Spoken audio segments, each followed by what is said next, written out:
他过着这种巨婴一样的生活已经22年了。每天早上8点，他妈妈总是会准时叫他起床。洗漱完毕后，他会拿着2件衣服走，问妈妈今天要穿哪件衣服。8点半准时坐上车，让妈妈开车送他去学校。晚上吃完饭后，还需要妈妈帮他洗澡。然而这种生活如今已被打破。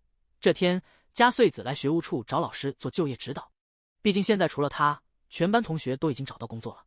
突然一个男生拿着画板出现了，阿初对老师说他不打算找工作。我画画超厉害的，很快就会赶上毕加索。说完自信就溜走，却没想到转身一下撞到了加穗子，亲密接触了一下。中午在食堂吃饭时，加穗子又碰上了那个男生，他急忙拦住阿初，把早上的颜料还给了他。阿初看完微微一笑就要扔了，说完后就在穗子对面坐下了。看到加穗子的3层便当这么丰盛，阿初真是觉得人家比自己厉害多了。穗子告诉他这些都是妈妈给他准备的，妈妈每天都会接送他上下学，连公司面试都会帮他制定详细计划。阿初听完后受不了了，当场就对加穗子进行了严厉的询问，你一直在叫妈妈，你这样的软弱小孩，日本就会没落。这天晚上，穗子带着满腹心事回到了家里，这是他22岁以来第一次听到有人说她是宅女。泉子得知这个消息后无所谓，他认为自己的女儿只是比其他孩子稍微受宠一点而已，在他心目中，穗子就是最棒的。趁加穗子吃完饭后，快找爸爸确认女儿的工作安排。听完老婆唠叨，完全没敢反驳，已经跟对方打过招呼了，别担心，自己在公司有绝对话语权，女儿的工作稳操胜券。よろしく頼む。まだどこにも内定もらえてないのか、娘さん。実はそうなんだ。每年庆祝孩子的生日，和妈妈一起，要帮他办3次生日派对。第一次在他外公家，第2次去爷爷家，最后才回到自己家的时候是第3次。那天他们刚从爷爷家庆生回来，一进家门就接到了部长的电话，部长告诉他穗子没有被录取。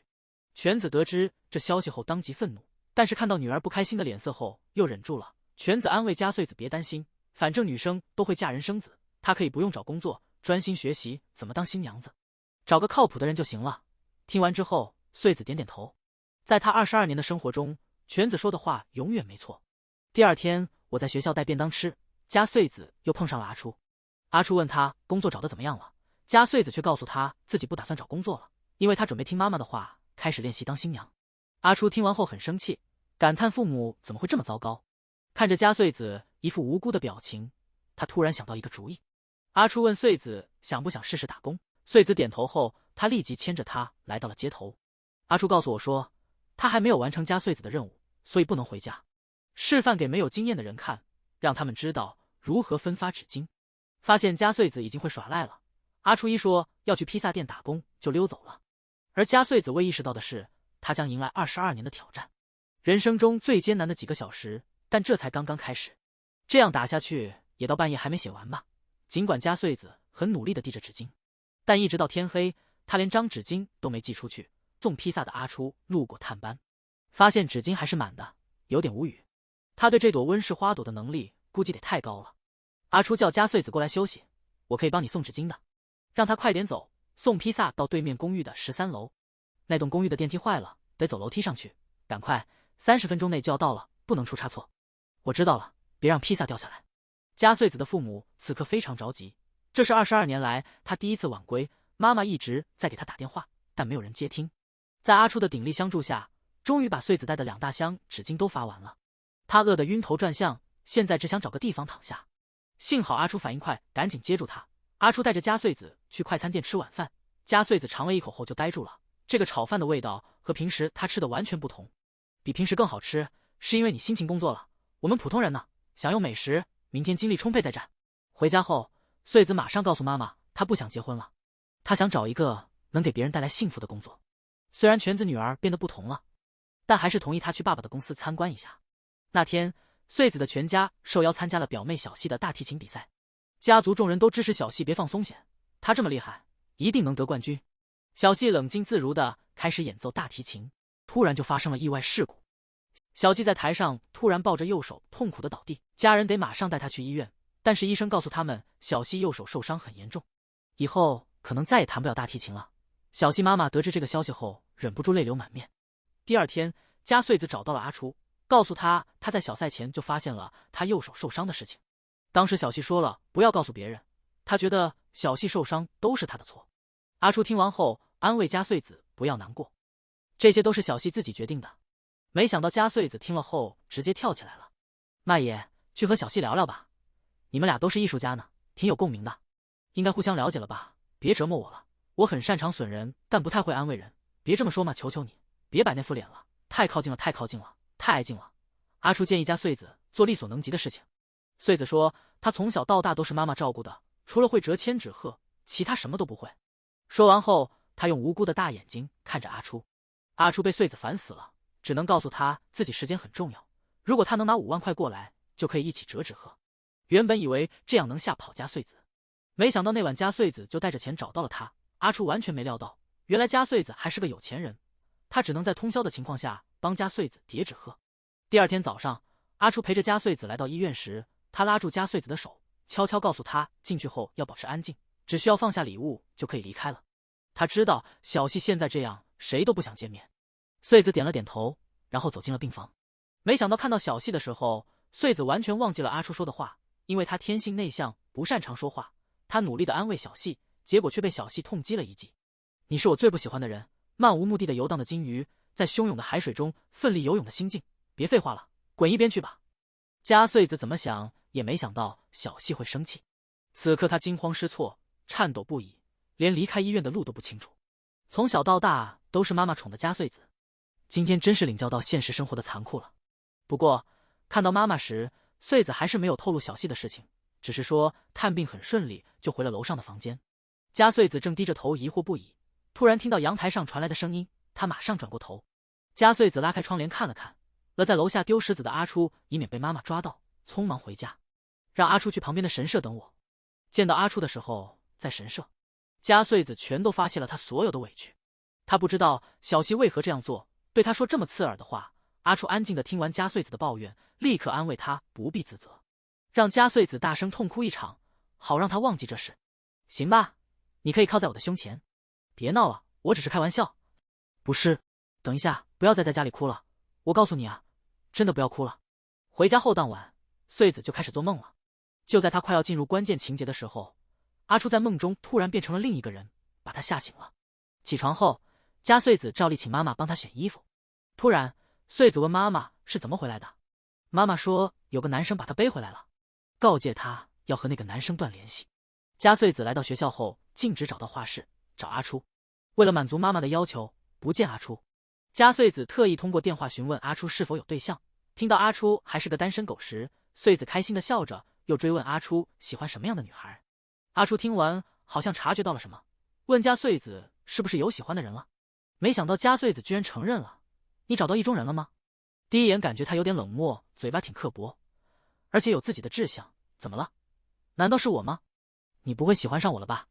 我是在开玩笑的，我们不可能在一起的。在回家的路上，穗子遇到了他的小姨，他告诉小姨，他从昨天开始，只要想到某个人，心跳就会加快。他感觉自己貌似生病了。小姨听完后，竟然告诉加穗子他谈恋爱了。回家后，加穗子立马开始做功课，他努力记住了网上的告辞方法。第二天，我就去画室找阿初告白了。阿初看到加穗子矛盾的表情，以为他不好意思找心仪的人诉说，特地来找自己当实验小白鼠，让加穗子开始练习告白。首先要拉近他们之间的距离，加穗子冲到阿初脸上，接下来是赞美对方的长处。加穗子告诉阿初他超爱他画的画，然后就是亲密接触。加穗子直接和阿初发生了冲突。阿初推开穗子，不满地说这种方式肯定行不通，让他赶紧回去想新办法。这天，加穗子和他家人一起去外公家吃饭，没想到送披萨的外卖小哥竟然是阿初。穗子开心地接过披萨，准备离开，可这时候妈妈犬子突然出现了。看到妈妈时，穗子赶忙解释，紧张时说错话，公开了我最近和阿初私下见面的事情。犬子脸上顿时冷了。回到家，犬子生气地问，为什么加穗子这么不听话？没想到加穗子22年来一直言听计从犬子，现在却突然反抗了。不管你说什么，我都会和麦野碰面，这样等等加穗子。太烦人了，太烦了，太让人烦，不要再管我了。穗子情绪低落地离开了家，这是他从小到大第一次大声对妈妈发脾气。他泪流满面地跑着，我直接从家里冲到了学校的画室。阿初发现加穗子很难过，问他发生了什么事。加穗子努力让自己冷静下来，他告诉阿初他和妈妈闹矛盾了，妈妈竟然把他喜欢的人说得一无是处。那你干脆就直接告诉你喜欢的男生吧。第二天早上，穗子就被自己的尴尬吵醒了。想到昨天我表白给阿初时，我脸红得厉害。虽然和妈妈还在不和的状态中，多年的习惯仍然让加穗子拿2件衣服给妈妈挑选。然后当加穗子再次出来的时候，全子气得快要暴走了。这是加穗子第一次穿上不是妈妈挑的衣服。爸爸告诉加穗子吧，她今天一点都不好看，是挺适合的。而现在阿初在画室这边感到烦躁，昨晚穗子的表白让他完全无法专心画画。就在阿初在胡思乱想的时候，突然穗子就出现在他身后了，把阿初吓了一跳。加穗子逐渐接近阿初，他深吸一口气，好像下定决心了。我喜欢你初，希望我们能在一起。抱歉，我不喜欢过于被宠坏的孩子。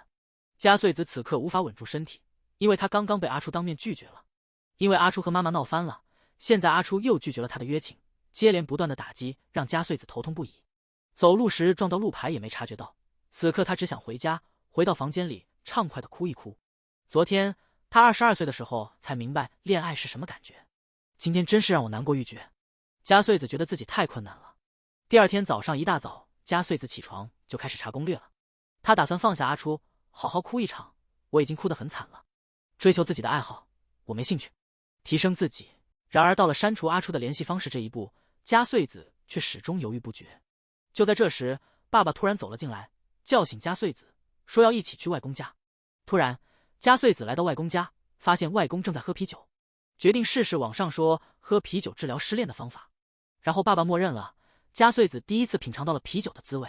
没想到一尝到加穗子，我就停不下来了。趁爸爸不注意，我偷偷加了点外公的特酿，然后我们一杯接一杯的喝了起来。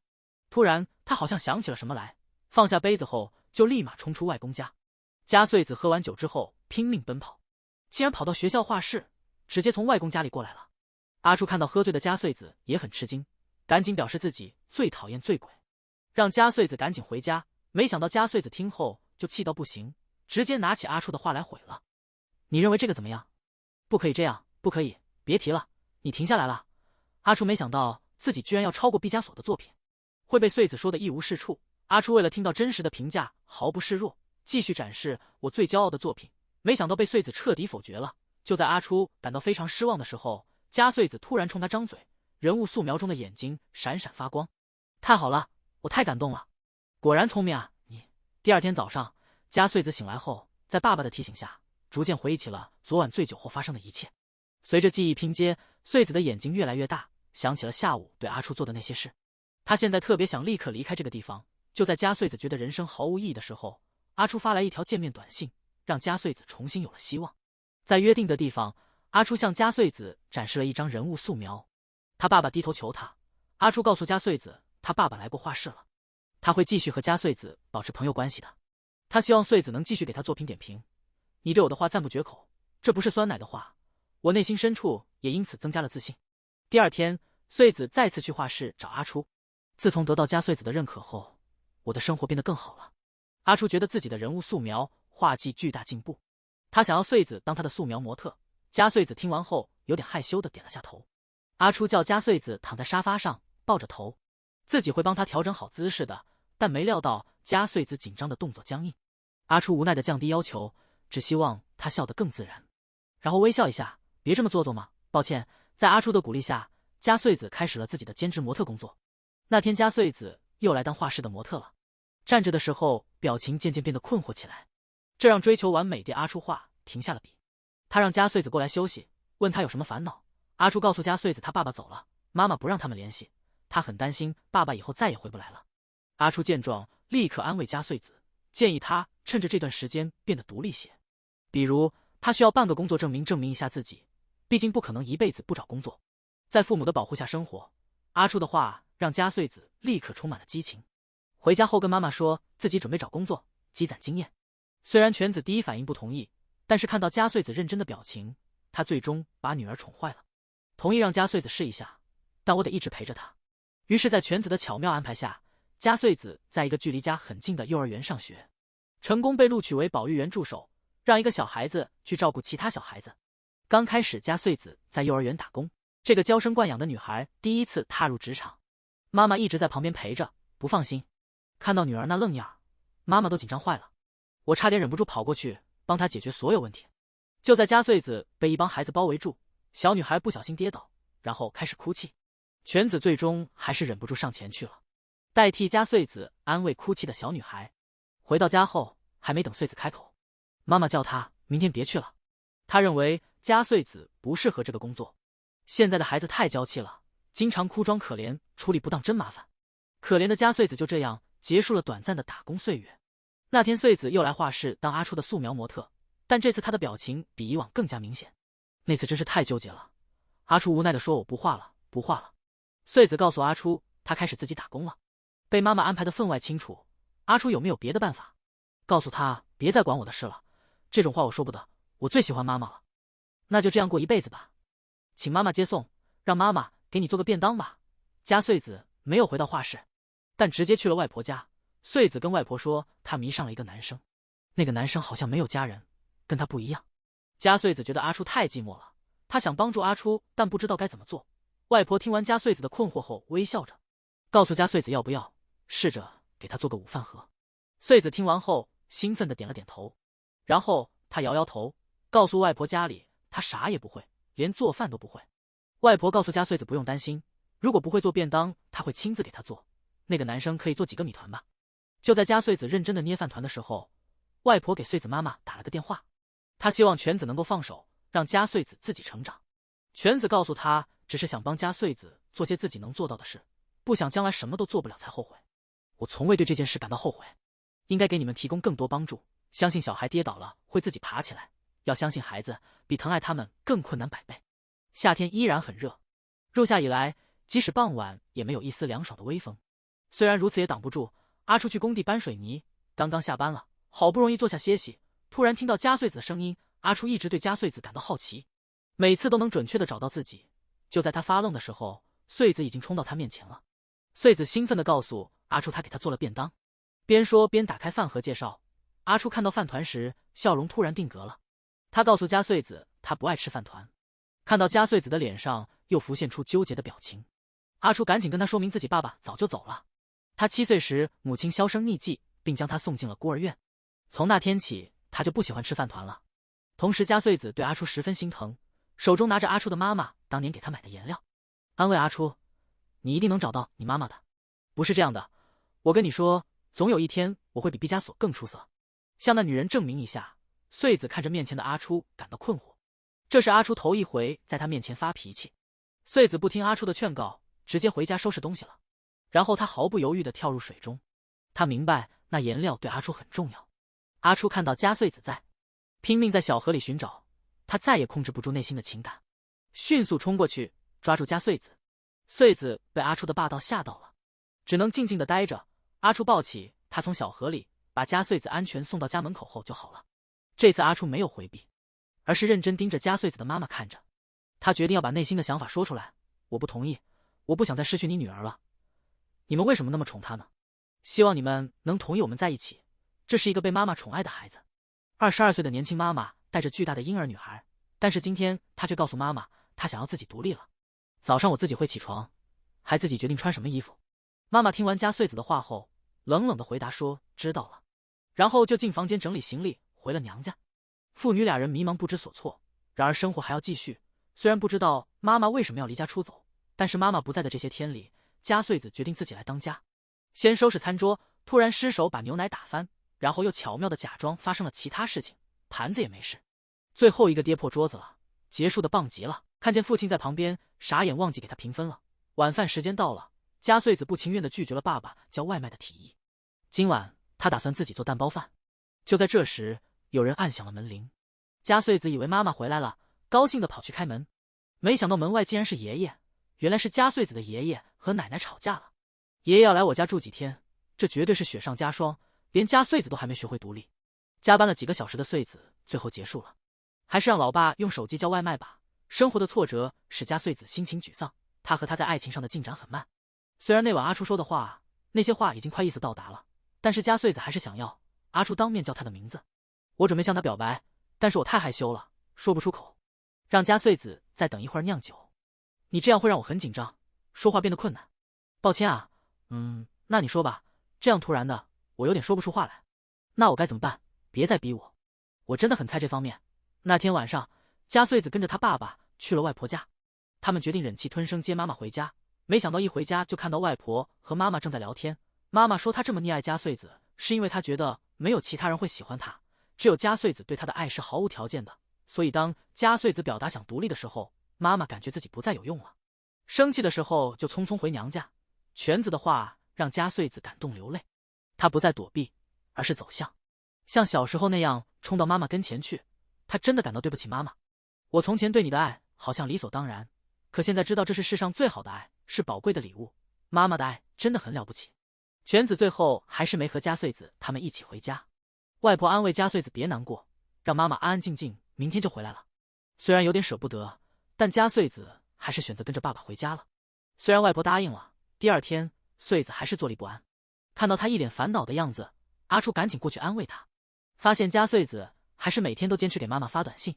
突然被前方景色所吸引，少女的单纯再次打动人心，感情深厚自然而然就会实现。阿初终于向加穗子表白了，我超喜欢你的。和一个顾家的女孩谈恋爱是什么感觉呢？这个女孩上一秒刚被男生告白，说出了我最喜欢你了的话，下一秒要嫁给男生生孩子。我们要给我们的家庭添新成员吧。什么事情？穗子告诉阿初，外婆生病得很重，快不行了。为了能让外婆在临终前见到自己结婚生孩子，她直接进入下一步，不再谈恋爱。没想到阿初听完竟然站了起来表达反对。他告诉加穗子，为了让外婆抱孙子才结婚，这想法真是不切实际。而且他们才认识不久，长期被妈妈宠爱的同时，加穗子深知家人的重要性。他认为阿初无法理解他的感受，可能是因为他从小到大没有亲人的陪伴。阿初听了加穗子的话后立刻崩溃了，这是他第一次意识到自己和加穗子之间的巨大分歧，思维不在一个频道。就像你妈妈之前说的那样，差别太大了，我们分手吧。明白了，你看我都哭了。和分手后的加穗子彻夜未睡，看到镜子里满脸泪痕的自己，加穗子做了决定，他去了外婆那边，给外婆和妈妈说我和阿初分手了，他现在要开始相亲了，希望能够快速结婚生孩子。说完毫不理会傻愣愣的妈妈和外婆就走了。加穗子回到家后立刻在相亲网站注册了。第二天我就自己一个人来到会场，开始了相亲的旅程。不管对方是谁，每个加穗子身上都有阿初的影子。他终于明白阿初已经懂了，成为永远无法忘记的人。尽管相亲毫无结果，回到家的加穗子还是习惯性的微笑着。他不想让家人因为他的悲伤而感到难过。可是当他打开家门时，他碰巧看到了外婆。外婆告诉他，其他人正在外公家开会。我压抑的受不了，过来这边散散心。说完还问加穗子相亲进展如何。加穗子听了相亲这2个字，直接晕头转向，赶快告诉外婆，他对今天的男生一个都不感兴趣。没想到外婆一眼就看透加穗子，你虽然这么说，但实际上就是忘不了阿初吗？不喜欢？怎么可能呢？虽然外婆看穿了加穗子的心思，但她还是继续相亲。她已经记不清自己来过多少次相亲场了。这天，加穗子像往常一样准备交换卡片，没想到一看到就看到了一张很熟悉的脸。阿初对加穗子说自己是来这边工作的，这样的相亲活动一定要有帅哥来增加活力。加穗子看到阿初后，眼里透露的喜悦无法掩饰。他告诉阿初自己之前经过了他待过的那个孤儿院，他发现了阿初妈妈留给他的信，希望他过去或许可以找到妈妈离开的真相。看到穗子那可怜兮兮的眼神，真是受不了。阿初最后还是和加穗子回到了孤儿院，拿到院长给的我妈妈的信，那是我们母子关系的一段很久很久以前的回忆。原来阿初的父亲去世后欠下了一大笔债务，阿初妈妈专心逃避现实，也不经意间染上了戒不掉的毒瘾。为了保护年幼的小阿初，妈妈最后选择离开阿初自首。多年后，她与 S 组建了新家庭，但是她现在不敢再见阿初了，她只希望阿初能够幸福。在有穗子陪同的情况下，阿初终于到妈妈现在住的地方了。女人一见到阿初就哭了，一直在不停的道歉。母子重逢，初的心情却出奇的平静。她安慰母亲说自己现在很幸福，不需要她再为她担心。说完，她就拉着加穗子离开了。然而，阿初等车时还是忍不住掉下了眼泪，看着泪流满面的男孩，加穗子控制不住自己的感情了。她抱起阿初，他们俩一同来到了加穗子的父母面前。阿初恳请他们答应自己和加穗子结婚，他会让加穗子成为一位幸福的女孩。请答应和我结婚吧，请同意我们请求。但是犬子却坚决投了反对票，甚至和加穗子说，要是敢嫁给阿初的话，和他断绝来往。妈妈说了一句话，让宠坏了的佳明感到内疚。穗子吓得心惊肉跳。阿初看到佳穗子的表情，忍不住笑了，迟疑一下，还是提醒穗子先去见外婆，他要拼命画画才能得到他妈妈的赞赏。穗子来到了医院，看到妈妈陪着外婆一整晚，他温柔地给妈妈盖上毯子。就在这时，外婆终于苏醒了。外婆费力地取下呼吸机面罩，告诉全子：“我想回家。”经过外婆的努力，全子最终答应了。全子三姐妹也决定轮流来照顾妈妈。今天佳穗子带着阿初来看外婆，阿初带了一张他自己画的素描给外婆，他希望他的画可以让人感到快乐。穗子的外婆给了一点安慰，没想到外婆看完竟然说这画不完整。这画不行啊，怎么没有你呢？阿初高兴地获得外婆的认可，马上向外婆保证绝不辜负佳穗子。突然外婆想起了什么事情，她要求佳穗子从包里拿出戒指盒，告诉佳穗子这是专门给她的。第二天早上，外婆平静地走了，外公紧紧握住外婆的双手，一直在重复着未能在她走之前说完的话。和外婆告别后，穗子和阿初回到了画室。他第一次意识到失去亲人原来是这样的感觉，突然失去了从小最疼爱我的外婆，给佳穗子的感觉非常虚幻，他多希望这只是个梦。就在这时，阿初突然把灯关了，然后把佳穗子拉到画室中间。阿初告诉佳穗子外婆去世让他很感动，现在他正准备和佳穗子结婚，无论是健康还是不健康，我们都可以一起面对它。我觉得结婚就是彼此一直相爱，所以现在这种困境真是太难受了，应该赶紧结婚。佳穗子和阿初走到了全子面前，他们决定在一起度过余生。他跟妈妈说他真的很喜欢阿初。看到女儿那坚定的眼神，全子回忆起了妈妈当初对他说的那几句话，相信小孩摔倒自己能站起来，相信孩子比疼爱孩子难多了。全子决定让佳穗子自己成长。阿初看到全子点头，高兴地站起来表示一定会好好照顾佳穗子的哦。到了他们结婚的那天，时间过得超快，佳穗子穿上了全子过去的婚纱，看着一直宠爱我22年的妈妈，她眼泪哗哗的流。佳穗子真的非常感谢妈妈，这么多年来一直保护着自己，让她可以安心的成长，就像温室里的花朵一样。今天她终于成熟了，准备离开妈妈的拥抱了。